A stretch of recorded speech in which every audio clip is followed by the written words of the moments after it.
Let us open our Bible on Psalms 90, verse 17. Praise the Lord. And let the beauty of the Lord our God be upon us, and establish thou the work of our hands upon us. Yea, the work of our hands establish thou it. Yes. So, tayo po ay matatawag na bearer of the glory of God. No?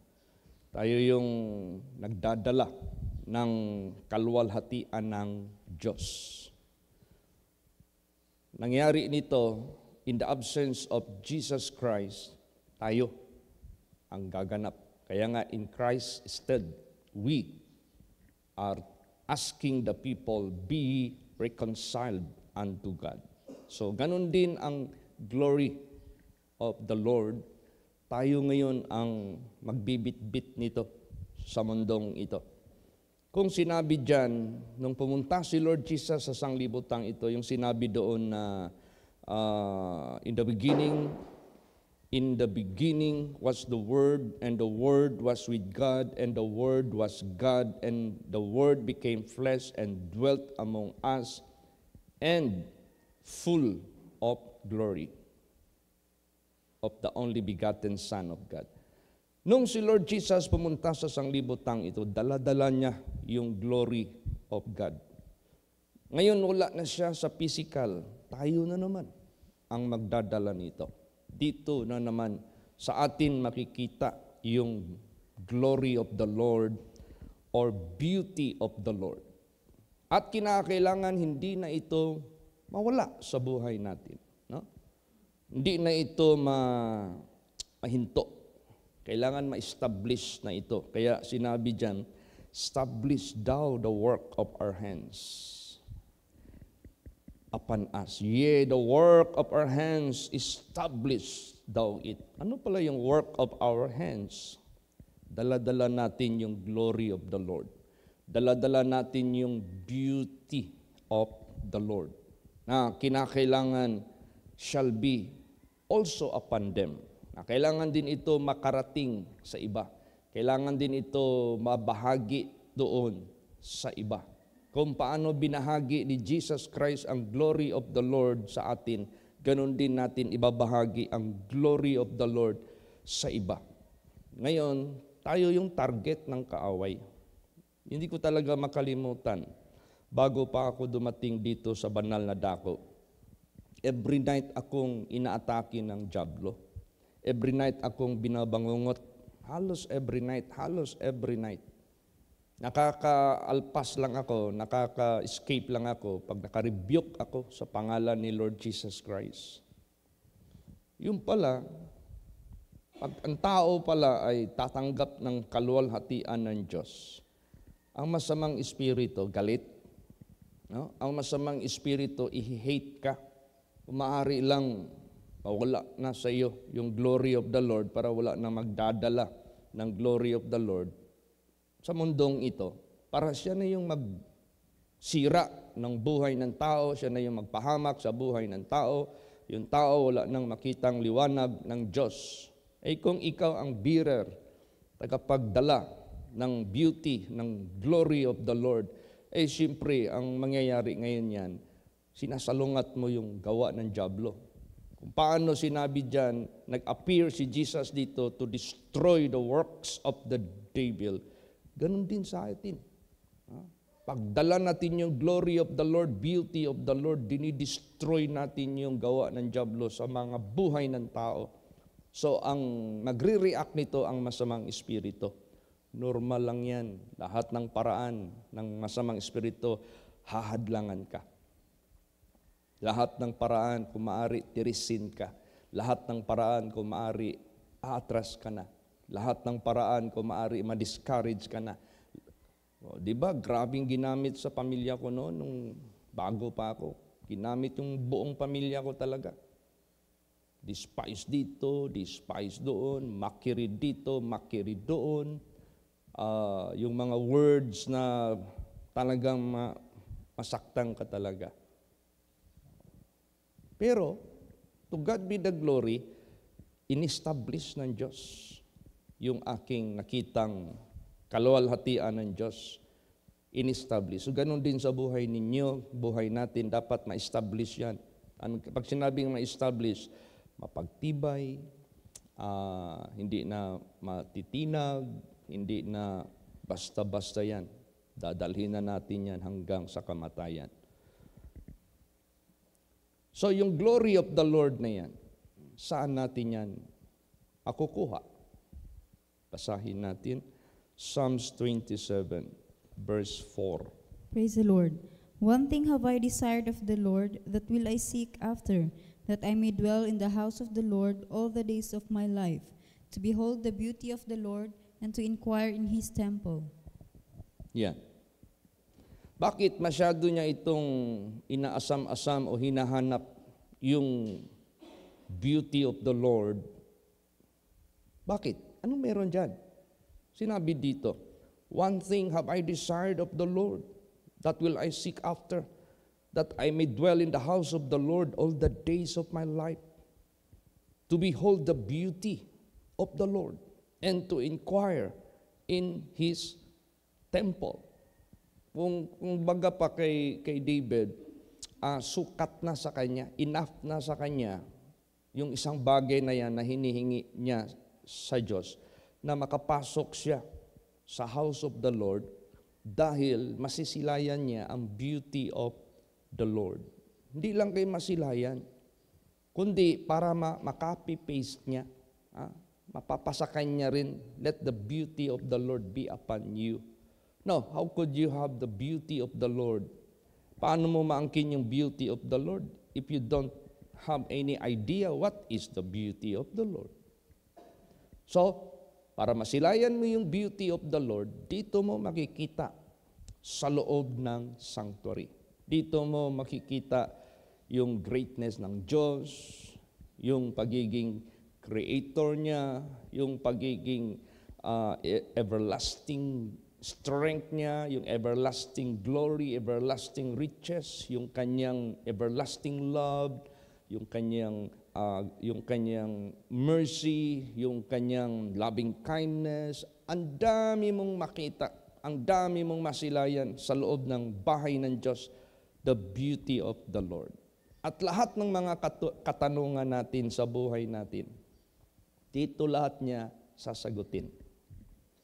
To inquire in His temple. Di ba? How David did inquire God in his time.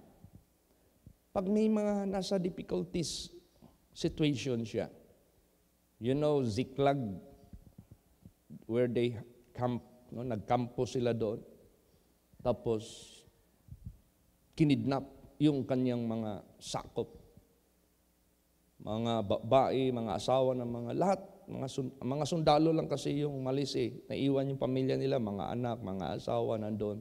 Kinidnap lahat yan, sinamantala ng kaaway. Ang hirap kaya. Kaya sabi ni David, nag-inquire siya sa Panginoon, shall I pursue them? Hahabulin ko ba sila? Sabi naman ng Panginoong Diyos, pursue them, and you can recover them all. See, maliban na sasagutin ng Diyos yung query mo, siya pa yung gagawa, i-fulfill yung sagot niya sa iyo. Praise the Lord. Tulad nung kidnap dito sa Davao. First time akong nag-assist ng kidnap. Excuse me.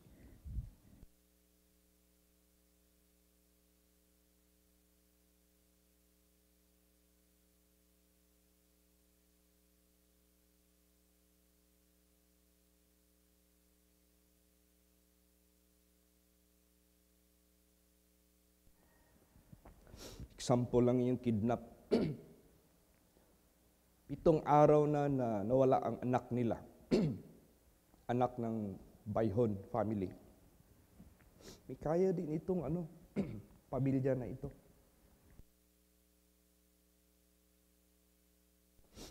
May kaya din sila. Taga-Antipas ito sila. Nawala yung anak nila na dentist.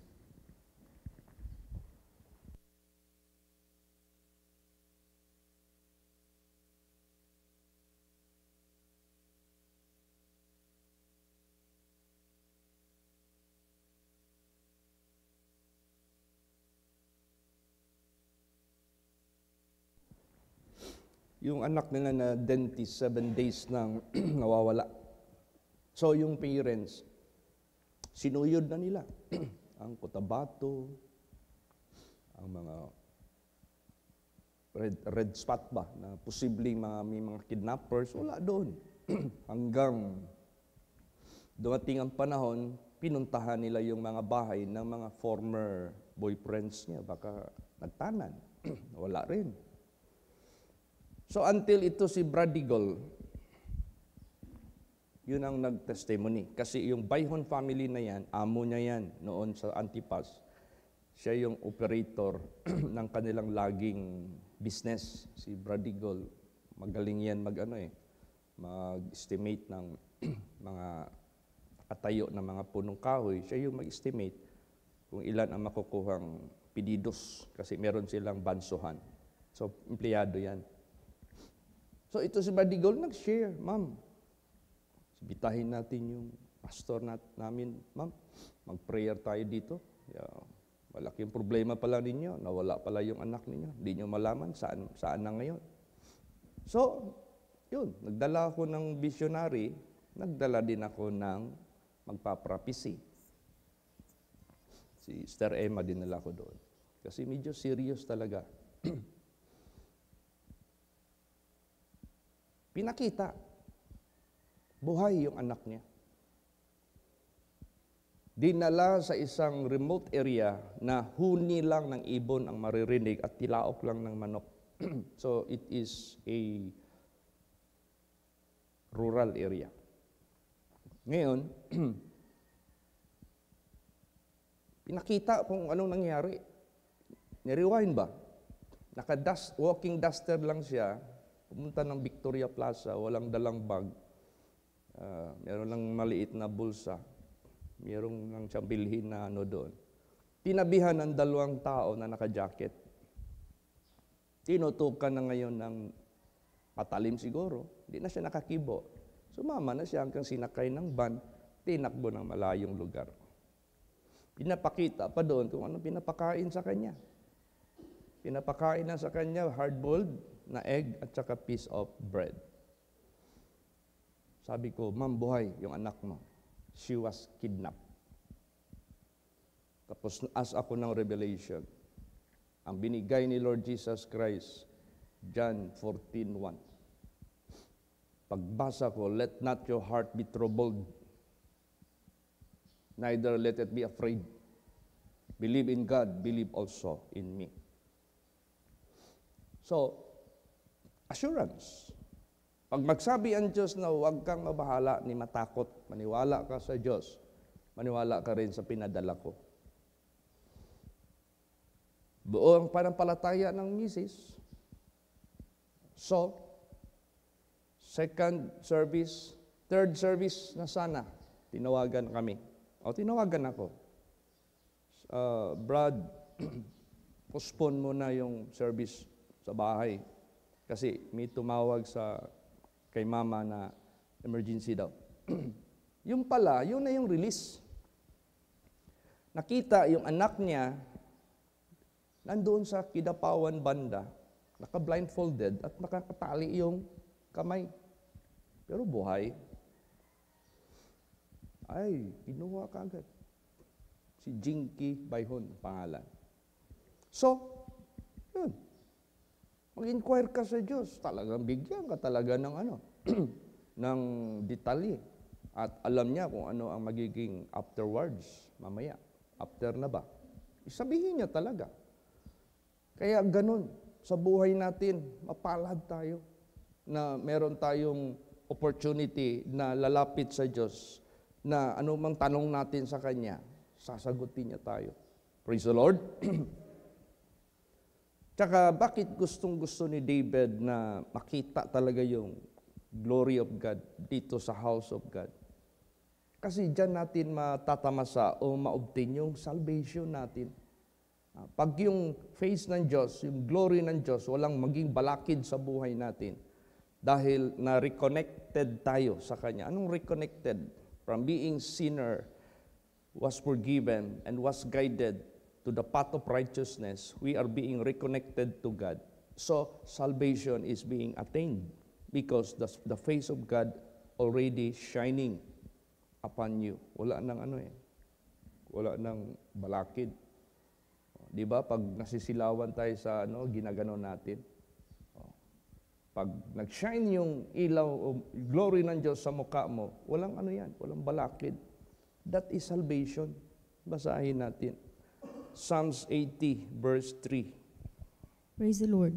Turn us again, O God, and cause thy face to shine, and we shall be saved. Yes. Gusto mong makita where the face of God is shining? Dito sa house of God. Ngayon, yung house of God na ito, merong address. Hindi ka pwede house of God tapos walang address. Hindi pwede. May address yan. Saan? Noong unang panahon, saan ang address ng house of God? Basa. Psalms 50, verse 2. Praise the Lord. Out of Zion, the perfection of beauty, God hath shined. Doon yung address. Sa Zion. Saan yung Zion? Sa Jerusalem mismo.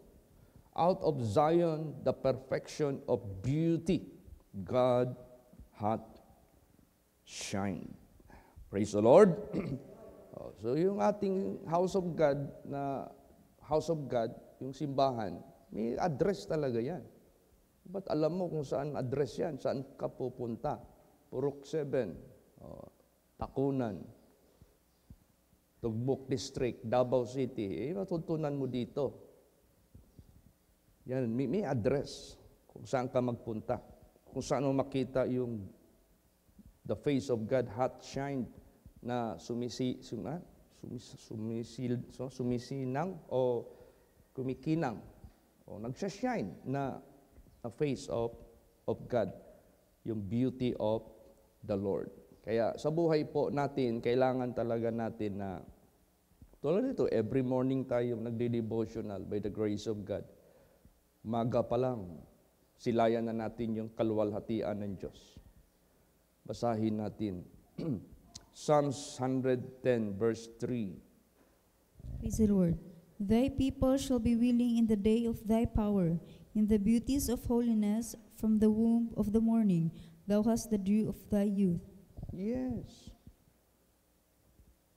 Pag sinabing womb of the morning, yung bungad ng umaga, wala pa tayong ginawa na pa man, paggising natin, a few minutes after maghilamos ka na, huwag kang maghilamos agad after magising kasi makakasira yun sa mata natin. So kung 6:30 yung ating appointment sa devotional, at least gising ka na ng 5:30. Pag 6 o'clock, maghilamos ka na, mag-dress up ka na. So wala ka pang ginawa, bungad pa lang ng umaga, nandito ka na. Thy people shall be willing. Willing ka. Pag sinabing willing ka, kusa kang kikilos. Hindi yung katulad ng bisagra. Yung tao na natutulog, parang bisagra yan. Uy, mata na, devotional. Sabi ng natutulog. Gaganon yan. Uy, mata na ba? Baliktad na naman. Parang ang bisagra. Walang willingness yon. Tayo, pag ginising tayo o mag-devotional na, ano ka kaagad? Willing ka. Thy people shall be willing in the day of thy power to empower you, para palakasin ka sa morning devotional. In the beauties of holiness from the womb of the morning, how God will empower you through the beauties of His holiness in the womb of the morning. Thou hast the dew of thy youth. You're not dry spiritually. You have all the the health sa spiritual mo. Kaya, pasalamat tayo sa ating Panginoong Diyos. Clearly, lagi nating nasisilayan yung glory of the Lord. The same glory yan. The same glory that the angels of God that they can behold in heaven, the same glory where Moses behold the beauty of the Lord. Naalala niyo si Moses when he went to the Mount Sinai and he talked with God, and that place doon sinulat yung Ten Commandments. Pagbaba ngayon ni Moses, yung mga tao hindi makaano sa kanya, hindi makaharap because walang, hindi alam ni Moses yun. Out of his, hindi niya alam. Hindi siya aware. Pero ang mga tao nakita nila. Ang mukha ni Moses talagang nagliwanag talaga. Ibig sabihin yan, pag na-behold mo yung glory of the Lord, the same glory of the Lord will be transmitted to you. So ikaw ngayon ang bearer ng glory of the Lord na nakikita mo. So tayo, pag bearer tayo ng glory of the Lord, you have to behold His glory. Para yung glory niya matransmit sa iyo, matransfer sa iyo. Yan yung dadalhin mo kahit saan ka magpunta. Same glory, hindi pwede na different. Basahin natin. 2 Corinthians 3:18. Praise the Lord. But we all with open face, beholding as in a glass the glory of the Lord, are changed into the same image from glory to glory, even as by the Spirit of the Lord. Yes, the same glory. Hindi pwede na makita mo yung glory ng Panginoon tapos ang mag-transmit sa iyo glory ni Taning. Hindi. Pero kung magtingin ka sa glory of the devil, hindi pwede ang glory of the Lord ang matransmit sa iyo. Glory of the devil. Kaya sa buhay natin, let us behold the glory of the Lord in the house of God. Para same glory, matatransfer yan sa buhay mo. At ito pa namang glory of the Lord, takot ang masamang espiritu dyan. Takot talaga. Naalaala ko yung may nag-request sa akin, Brad Chit, sa Manila pa ito, hindi pa kami tinatawag na pastor. Brad Chit, si ganito, na-atake. Ganun ba? Sige. Nakita sa pangitain, sabi ng mga masamang espiritu doon sa tao na kanilang nilaro-laroan. Sabi ng isa, "Oy, yung manager nila, magpunta daw dito. Alayas na tayo." Sabi naman ng kasamahan niya, "Wag, laro-laro muna tayo dito." Di, nagkinig din sila doon sa isa na nagsuggest, laro-laro daw muna. Pagdating ko doon, takbuhan sila ngayon. Pagtakbuhan nila ngayon, nagkandara pa, nagkapangos-pangos. Sabi ko na ba, alis na tayo dito, tingnan mo ngayon, nagkadagma na hinuuntada. Nagsisihan na sila. So pag ikaw yung bearer of the glory of the Lord, takot ang masamang espiritu. Naalaala nyo yung ilang taon ng 12 years na ba yun? Na nasa menteryo lang nakatira. Na kahit anong team nila, patulin lang yung mga kadena. Di ba takot? Sabi ng masamang espiritu, "Jesus, will you torment us ahead of time?" Ito torment mo na ba kami? Sa hindi pa kapanahonan. Alam nila na ito-torment sila mamaya sa impyerno. Takot sila kay Lord Jesus. Pwede ba? Makiusap kami muna. Hayaan niyo muna kaming pupunta doon sa mga swine. Sabi ni Jesus, "You go." Ayun, talon sila doon sa swine. Kaya hindi mo masisi yung mga Muslim, hindi ang kaon ng baboy. Kasi kung sila tanungin mo, ba't hindi kayo magkaon ng baboy? Alam mo na pumasok ang taning doon sa baboy, kainin mo yung baboy, pinasok mo yung baboy sa katawan mo. O, di ba? Yun man ang reason nila. Kaya, sa buhay natin, pag ikaw ang bearer of the beauty of the Lord, yan, takot ang masamang espiritu. Praise the Lord. Importante yan sa buhay natin. Tapos, saan ka maglakad dahil yung glory of the Lord, dala-dala mo, magliliwanag yung daan mo. Naalala ko yung nag-casting out ako dyan nandito pa si Brad Pubs at that time. Si Brad Pubs, bumibili ng mga sasakyan na mga bulok-bulok para ibenta. Pinaparepair niya sa shop dyan sa Mintal noon. Suki na niya. Sabi ng may-ari, "Sir, malas maning akong nakuha nga sakyanan." "Ano man, sir?" Nadala na may noon ako ning mga kalagman siguro ni mga nangamatay. Unsa day nitabo, sir? Nay saraw din ha sa mako nga nabanggaan og bumbiro. Nalatayang jud og bumbiro. Nya unsa man? Daghang patay lagi. Nya karon ang insurance nag-ask og bidding sa mga shop kung kinsay mobid. Kami may nakadaog. Gibira na mo ang unit. Di among ito. Gidala na mo diri. Sa unsa man sir nga nireklamo man sir ning ako ang mga trabahante di man katulog kay ang mag-agulo sa mga posibleng nangamatay din ha kinapa mga dugo diha nagkuan pa wa pa namo na mabanlas Adto lagi ko sa among pare. Problema lang dugay pa kay ma-schedule lang akong request para ipa-bindita unta na ako ni ako unta ning ipa-exorcist ni dire. Kay daghang kay schedule ang pare namo. Ingon dahil si Brad Pubs. Sir, kung okay lang sa imo sir, ang pastor namo ang imbitahon na to para mo abog dire. Mao to. Nahitabo gyud, nangyari. So kinas out ko yung shop niya. Ang nakakita yung mga trabahante rin. Pero wala na ako. Malis na ako. Pagbalik doon ni Brad Pubs, sabi daw ng mga trabahante, Sir, kinsa man itong imong kauban diri, sir, nga nag-abog diri sa daotang espiritu, sir. Pastor na mo to. Namin nakita, sir, siya, sir. Unsa may mo nakita? Aniyang lawas niya, sir ba? Kanang iyang body niya, nagsiga. Hayag kay, sir.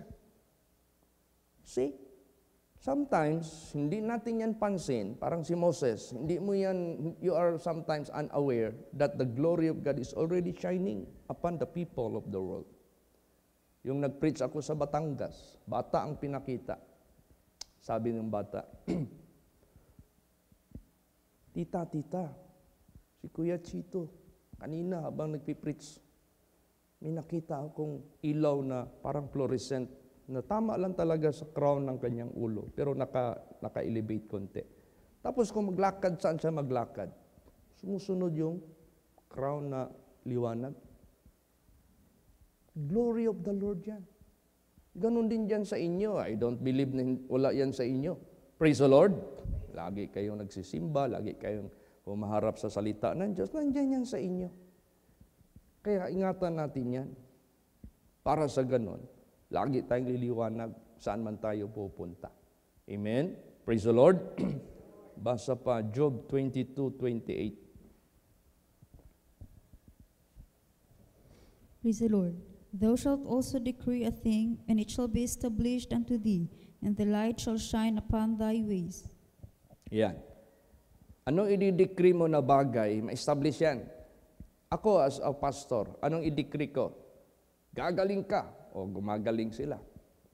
Kayo, anong i-declare ninyo? Mag-testimony kayo, ma'am. Gagaling kayo, ma'am. Pag welcome nyo yung pastor namin, ma'am, mag-pray sa'yo, nag-declare ka na. Nag-testimony ka pa lang, pero meron ka nang dineclare na pag siya'y maniwala at maprayhan ng servant of God, gagaling siya. Ma'am, yung problema mo, malulutas yan, ma'am. O di nagde-declare ka na. Bitahin natin yung pastor namin, ma'am, para magbigay sa iyo ng testimony o word of God. Prayhan ka. Declare niyo yan. By the grace of God. May establish yan. And the light shall shine upon thy ways. Saan ka man magpunta, ang kadiliman, mawahing, iwahig yan. Nawawala yan lahat by the grace of God. So kaya, para lalo tayong ma-establish, morning devotional pa lang, nag-pray na tayo. Kinukumit na natin lahat ang ating tinutungo, ang ginagawa. Basahin natin. Sa Proverbs 16 verse 3. Praise the Lord. Commit thy works unto the Lord, and thy thoughts shall be established. Yes. Minsan itong thoughts natin, pag sakyan ito ng bakukang, hindi tayo prayerful, pasukan tayo ng bakukang, mayabag ang atong kuan, spirito. Parang gitara ba? Hindi na magamit. Gamitin man, yabag ay pangit pakinggan. Minsan tayo, magsasalita tayo ng mga pangit na mga pananalita dahil nayabag na yung spirito natin. So, paano natin yan i-tune up? Yung thoughts natin para ma-establish, maging right in the eyes of God. Commit thy works unto the Lord. Praise the Lord. Pray ka sa Panginoon, Lord, this whole day I commit everything unto you. Establish my thoughts, guide me, and let me useful in this world. If I'm ever will speak, maganda pakinggan, no? Seasoned, salted. Kaya nga mabilis mabenta yung seasoning dyan. Kasi yung mga tao gusto magkain na masarap. Ikaw, pag magsalita ka, season. Praise the Lord. Kasi right yung mode mo, right yung spirit nandyan sa'yo. Establish yung thoughts mo dahil kinukumit mo doon sa ating Panginoong Diyos.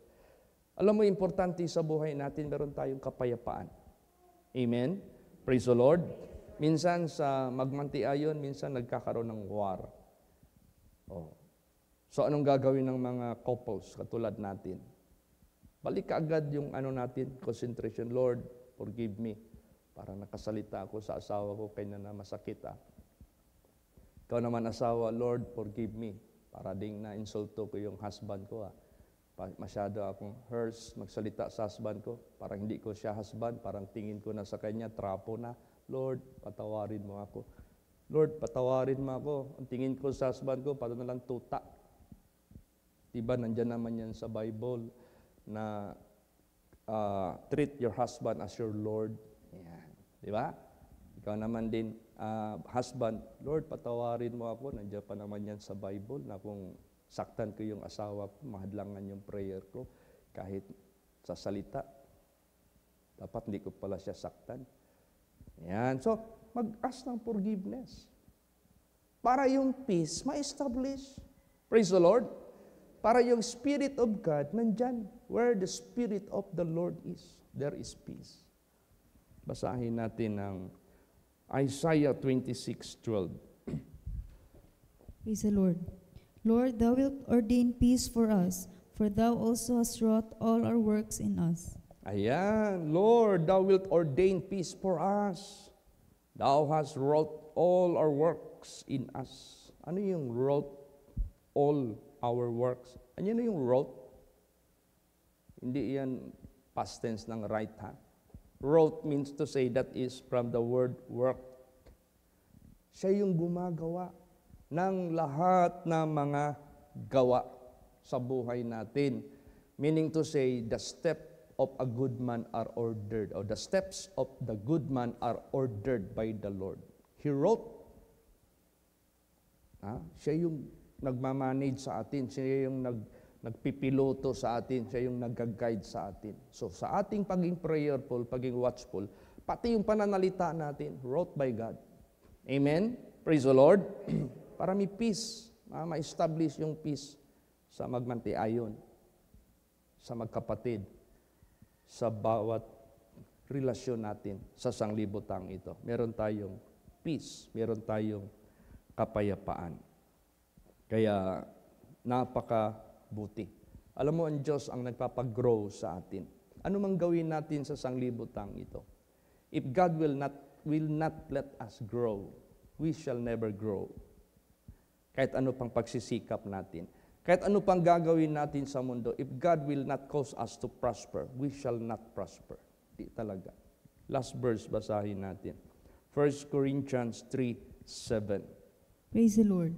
So then neither is he that planteth anything, neither he that watereth, but God that giveth the increase.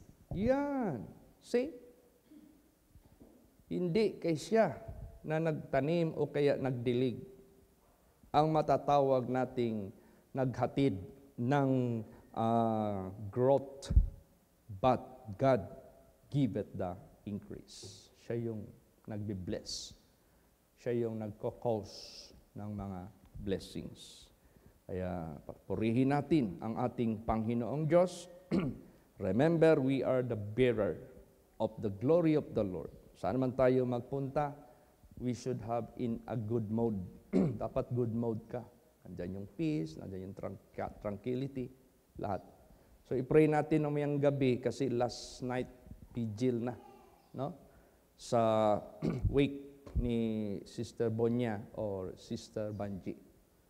Pray natin na mahatid na naman natin ang message of the Lord sa lahat na nandyan na present. Malamang mas maraming tao siguro ang mag-attend sa last night vigil. I hope hindi malate yung gusto mag-attend na mga tao doon, lalo't na mga relatives. So let's pray for that. Then tayo rin ang mag-handle sa burial. Tinanong ko na sila meron ba kayong ina-expect sa other party? Sa party ng husband mo, wala ba silang inassign na mag-handle ng burial service? Wala, Pastor. Holy place ang ipapahandle. Sige. Praise the Lord. It's our, it's our pleasure to render services. Amen? So let the beauty of the Lord shine upon us. Let the beauty of the Lord be seen to all people of the world. Let the beauty of the Lord be noticed by all men na kung saan ka magpunta. Makita yan. Hindi yan matatago. Sabi dyan the candle is not being put under the table. Usually the candle is always put on the top of any surface so that it may serve as light in that room. Ikaw, kung saan ka man pinadala ni Jesus, liwanag ka sa lugar na yan. Hindi yan matatago. Mapapansin niya nila. But sometimes people keep on silent. Silent lang sila. Pero nakatanim na yan sa isip nila yung liwanag na nakikita sa iyo. Amen? Praise the Lord. Magsitayo po ang lahat.